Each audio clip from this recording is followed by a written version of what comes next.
Ya bahwa dia itu warga situ yang sering nongkrong sama anak muda juga takut. Akhirnya saya pulang. Ini langsung kabur gitu. Oh, dilempari batu, dikejar sama. Teka-teki yang terjadi di kasus Vina Cirebon sampai saat ini masih menjadi perdebatan publik di ruang-ruang sosial media. Analisis cocok logi warganet soal pelaku hingga motif pembunuhan Vina dan Eki di 2016 silam menjadi pembahasan intens di media publik. Tidak hanya warganet yang melakukan banyak investigasi terkait kasus ini, sejumlah pakar dan ahli hukum juga turun tangan di kasus yang menimpa sepasang kekasih Vina dan Eki. Salah satu pakar yang ikut terjun langsung mengupas kasus ini ialah Reza Indragiri. Pakar psikologi forensik ini menyoroti sejumlah kejanggalan dari pernyataan Aep. Yang paling sederhana tanda petik adalah bahwa ternyata sepertinya ada ketidaksinkronan terkait dengan nama-nama pihak antara di sini dan seterusnya. Maka semestinya kita harus melakukan cermatan secara menyeluruh dalam setiap tahap.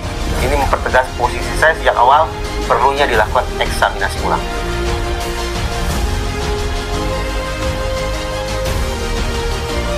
Karena Aep adalah salah satu saksi kunci yang terjadi di kasus Vina Cirebon ini, di mana pengakuan Aep yang belakangan ramai diperbincangkan adalah soal dirinya di malam kejadian 27 Agustus 2016 silam, yang konon katanya Aep melihat dari jarak 100 meter dan mengingat wajah-wajah pelaku pembunuhan Vina Cirebon dan kekasihnya Eki.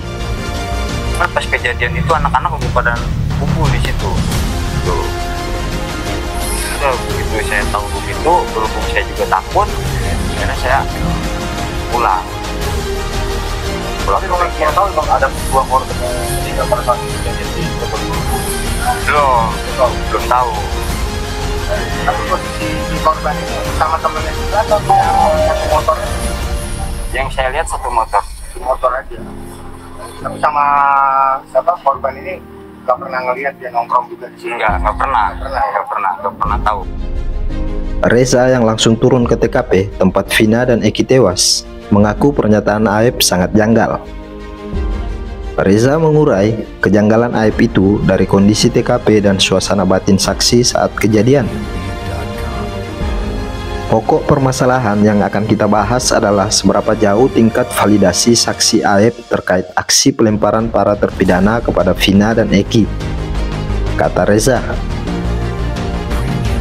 Terus terang aja ya, bagi saya dengan situasi pencahayaan seperti ini, tampaknya tidak mungkin bagi siapapun penginderaan secara visual untuk mengidentifikasikan wajah-wajah orang secara jelas. Jelas Reza. Reza juga menambahkan bahwa saksi Aep juga pada tayangan di televisi juga mengaku dirinya saat kejadian dalam posisi takut dan ingin kabur menyelamatkan diri. Ya, keterangan Aep kan takut dan ingin segera mungkin pergi dari lokasi. Dalam kondisi batin normal saja, seperti sangat sulit melakukan pencermatan terhadap wajah siapa dan melakukan apa. Lebih-lebih ketika kemudian pengamatan itu dilakukan oleh seorang dalam kondisi psikologis. Dia tak mau melihat itu, takut dan ingin menyelamatkan diri, papar Reza. Reza Indragiri mengamati dari kacamata psikologis forensik. Dari pernyataan Aep itu, Aep kan takut. Normalnya seorang yang takut tidak akan fokus pada kejadian yang berlangsung, apalagi mengingat wajah-wajah orang serta memilih untuk pergi meninggalkan tempat kejadian. Dengan penalaran seperti itu, sebenarnya tersedia alasan buat kita untuk skeptis terhadap pernyataan Aep, kata Reza. Awal mula dari pengakuan saksi pemuda asal desa Karangasih, Kecamatan Cikarang Utara, Kabupaten Bekasi, Aep, menjadi salah satu saksi kunci pembunuhan Vina. Aep mengaku telah menjadi saksi dalam kasus Vina Cirebon sejak awal kejadian berlangsung. Dari 2016 diperiksa polisi jadi saksi, kata Aep saat ditemui wartawan. Di Cirebon, Aep merupakan seorang pekerja di salah satu bengkel cuci mobil yang lokasinya tidak jauh dari tempat kejadian perkara. Aep menceritakan peristiwa itu terjadi sekitar pukul 23.00 waktu Indonesia Barat. Saat peristiwa berlangsung, dirinya sedang berada di sebuah warung dekat lokasi kejadian. Saat itu, dia melihat korban melintas dengan sepeda motor dan tak lama kemudian dilempari batu oleh sekelompok remaja yang sedang kumpul di dekat lokasi kejadian itu.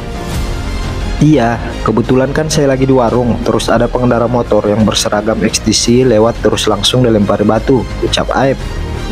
Setelah itu, Aep melihat sekelompok remaja itu mengejar korban. Dia memperkirakan jumlah remaja itu ada sekitar 8 orang. Terus dikejar-kejar, di situ juga ada anak-anak sekitar 8 orang, cuma memepet, itu ada 4 motor, ujarnya. Aep yang pada saat itu merasa takut pun langsung meninggalkan lokasi. Dia mengaku setelah itu tak tahu lagi peristiwa apa yang terjadi dengan Vina dan kekasihnya. Meski begitu, Aep memastikan bahwa kematian Vina dan kekasihnya bukan karena kecelakaan. Enggak, bukan kecelakaan, memang itu saya lihat, tegas Aep. Aep mengaku dirinya tidak mengenal dengan para pelaku yang mengejar Vina dan kekasihnya pada saat kejadian. Namun, dia sering melihat para pelaku kumpul di depan sebuah tempat tongkrongan yang ada di depan tempat kerjanya. Iya, cuma kenal wajah aja. Cuma nama-nama saya tidak tahu, nggak ada hubungan, sebatas teman tidak ada. Ini saya tahu aja itu anak-anak sering nongkrong di sana di depan bengkel saya, ucapnya. Ya, jadi itulah tanggapan dari seorang Reza Indragiri yang berpendapat tentang kesaksian Aep ini di kasus Vina Cirebon, guys. Jangankan dari seorang psikolog forensik ya, saya pribadi aja guys, menilai sebagai orang awam nih, Aep ini kayaknya agak lain ya guys ya. Soalnya begini ya guys, coba pikir deh secara logika, masa iya sih ada segerombolan pelaku yang katanya geng motor telah melakukan kejahatan bahkan sampai merenggut nyawa orang lain ya guys ya. Masa iya hanya menjelang beberapa malam gitu kan habis kejadian mereka masih mau nongkrong gitu loh di tempat nongkrongan mereka. Ya kan secara logika nggak mungkin ya guys ya. Kan kronologi awal kejadian itu kan beberapa malam setelah kejadian itu kan ayah almarhum korban yang bernama Eki itu kan menyisir tempat kejadian perkara ya guys ya. Setelah itu ya ayah Eki bertemu sama si Aep ini dan bertanya kepada si Aep, kurang lebih percakapannya seperti ini ya guys ya. Kamu tahu nggak ada kejadian apa di sini? Terus si Aep jawab, tahu pak. Terus ayah Eki lagi bertanya, kamu tahu pelakunya? Terus si Aep lagi ini, tahu pak. Nah dari situlah informasi itu ayah Eki melanjutkan penyisirannya dan menyampaikan ke Aep, kalau kamu melihat pelakunya ada nongkrong di sekitar sini, hubungi saya ya. Terus si Aep mengiyakan lagi. Nah dari situlah menjelang beberapa hari si Aep ini menginfokan ke ayah almarhum Eki bahwa ada anak-anak muda nongkrong di sekitaran TKP. Nah dari situlah berawal 8 orang ini tertangkap guys. Begitulah cerita yang beredar selama ini di kalangan masyarakat ya guys ya, tentang penangkapan awal tersangka di kasus ini. Dan banyak orang bahkan warga di sekitar TKP pun sudah membantah kesaksian Aep itu, beranggapan bahwa Aep memberikan informasi yang salah ke pihak kepolisian, bahkan ke ayah almarhum Eki. Apalagi si Aep ini selama persidangan ke-8 tersangka itu nggak pernah dihadirkan ke pengadilan.